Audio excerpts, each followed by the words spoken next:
समाश्रितो हि वक्रोऽपि चन्द्रः सर्वत्र वन्द्यते। भवानि शङ्करौ वन्दे श्रद्धा विश्वासरूपिणौ याभ्यां विना न पश्यन्ति सिद्धः स्वान्तः स्थमीश्वर। त्वं त्रिभुवन गुरुवेद वखाना आन जीव पावर राजाना विश्वनाथ ममनाथ पुरारी त्रिभुवन महिमा विदित तुम्हारी।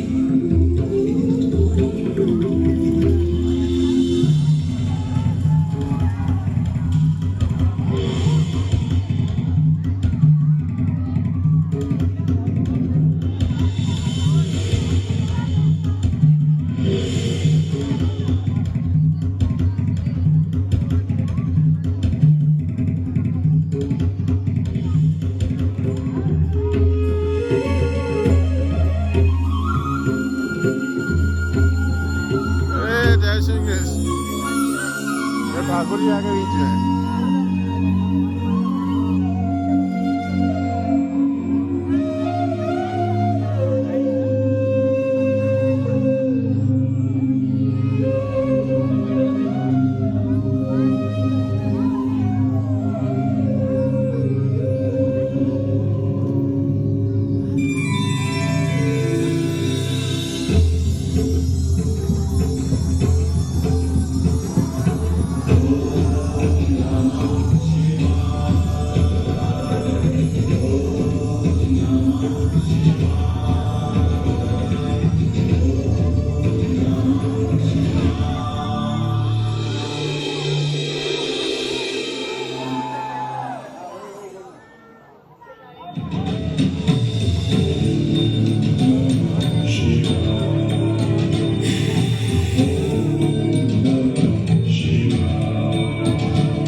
प्रवेश करते हैं एक कालातीत कथा में, जिसकी काल गणना असंभव है। घटना युगों पहले की है कि जब अनेक अंतरिक्षों में अनेक ग्रहों पर उद्भव, पालन और संहार हो रहा था, अर्थात कई सारी सृष्टियों का प्रादुर्भाव आएगी। जब ब्रह्मा और विष्णु को प्रेरणा हुई कि देवों के देव महादेव ही इस सृष्टि में शब्द की स्थापना कर सकते हैं, शब्द ब्रह्म का दान दे सकते हैं,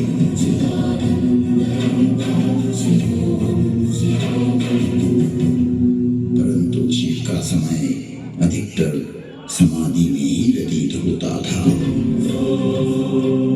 जगत में वेद की स्थापना के लिए,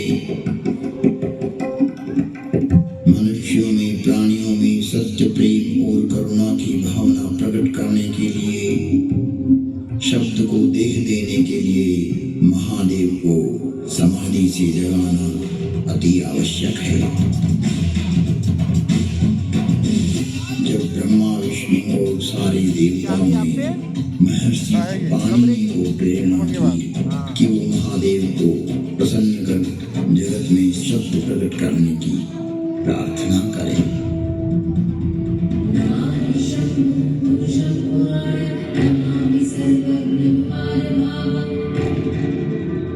महर्षि पाणिनि की निष्प्रिय एवं जगत कल्याण की भावना से की गई तपस्या ने भगवान शिव की समाधि में विघ्न डाला। महादेव की समाधि असमय भंग हो गई। महादेव की जागते ही उनका रौद्र रूप प्रकट हुआ और उन्होंने अपना नाद शस्त्र डमरू उठाया और भयंकर तांडव करने लगे।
पृथ्वी अपनी दूरी पर ऐसे डोलने लगी मानो पृथ्वी समुद्र पर तैर रही हो। तब महादेव ने अपना डमरू बजाया और असमय समाधि में हुए विघ्न के कारण तांडव करते हुए मानो अपने इस नाद से संसार को बधिर कर देंगे, इस सृष्टि को समाप्त कर देंगे और उसकी तीव्रता को प्रकट करते हुए प्रचंड एवं भीषण गंभीर ध्वनियां पैदा करते हुए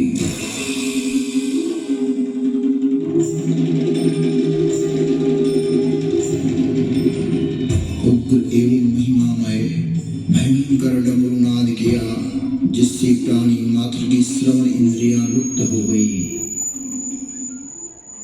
नाद इतना भयावह था कि प्राणी मात्र के कर्ण भेद हो गए। कुछ काल के लिए यह स्थिति बन गई। महादेव तांडव करते हुए अपने उग्र नाद वाद्य से कुछ ऐसी शाब्दिक रचना की जो आज इस भूमंडल पर जिसे महर्षि पाणिनि ने अवरुद्ध हुई अपनी श्रवण इंद्रियां पुनः जागृत होने पर शब्दों में पिरोया। जगत कल्याण के लिए महादेव की प्रेरणा से नाद वाद्य से निकली हुई ध्वनियां जो आज इस संसार में व्याप्त है। इस भूमंडल पर कोई भी व्यक्ति किसी भी भाषा में अपनी अभिव्यक्ति करता हो, उसका उद्गम स्रोत महादेव का डमरू ही है और वो डमरू इस प्रकार बोला। ऐं ऋ ऐं ऐऔच भयवरट लं यमगणनं जभय गणदश जब गणदश खप चटत चटतव कपय शशशर हल।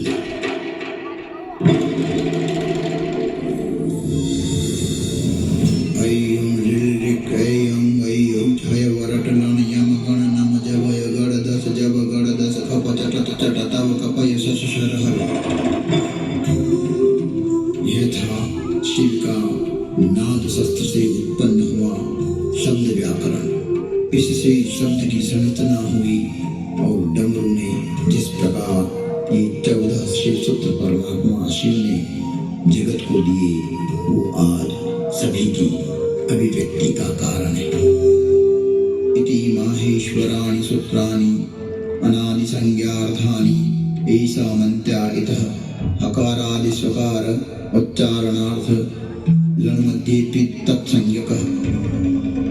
शिव के नाद तांडव के बाद संज्ञा संधि ओष्ठ जिह्वा कंठ नासिका पुल्लिंग स्त्रीलिंग नपुंसकलिंग आदि आदि वर्णों की उत्पत्ति के स्थान तय हुए।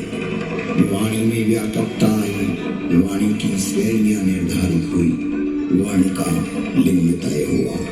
मुख और नासिका से एक साथ उच्चारित होने वाले वर्णों की उत्पत्ति हुई जो लघु सिद्धांत कौमुदी में संक्षिप्त रूप से वर्णित है, जिसका विस्तार सिद्धांत कौमुदी में प्रतिपादित हुआ है। इसे हम अल्प समय में अभिव्यक्त नहीं कर सकते।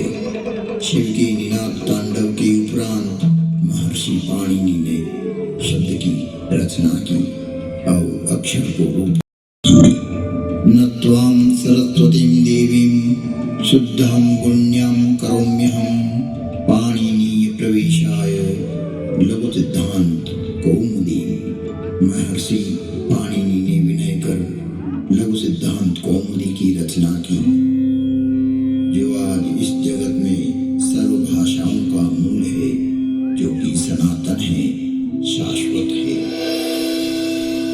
मृत्यावसाने नटराजराजः ननाद ढक्वां नव पंचवारं उद्वर्तु कामादि सनकादि सिद्धै एतद्विमर्शे शिवशब्दजाल तुम त्रिभुवन